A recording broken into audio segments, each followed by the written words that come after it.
Hello po, magandang araw po sa inyong lahat. Sana ay nasa mabuti po kayong kalagayan. Sa araw na ito, pag-usapan naman natin ang isa pang medicinal plant, ang tsaang gubat. Ito po ang tsaang gubat. Maliliit po ang mga dahon nito at marami po nito sa ating kapaligiran. Alam niyo ang tsaang gubat po ay mahusay sa pagtatae or diarrhea at sa muscle spasms. Maganda po ito sa mga naninigas ang sikmura at makatutulong po ito sa mga humihilab ang tiyan dahil sa pagtatae or diarrhea. It has anti-diarrheal effect and it reduces spasms in the gastrointestinal tract. Ito po ay isa sa mga halaman na recognized ng DOH as one of the 10 recommended medicinal plants.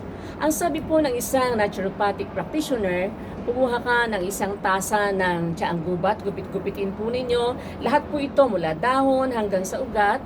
Tapos ilaga sa 1 litrong tubig sa loob ng 10 minuto. Then palamigin at saka po inumin at gawing agwa tiyempo. Makatutulong po sa inyo ang tsaang gubat.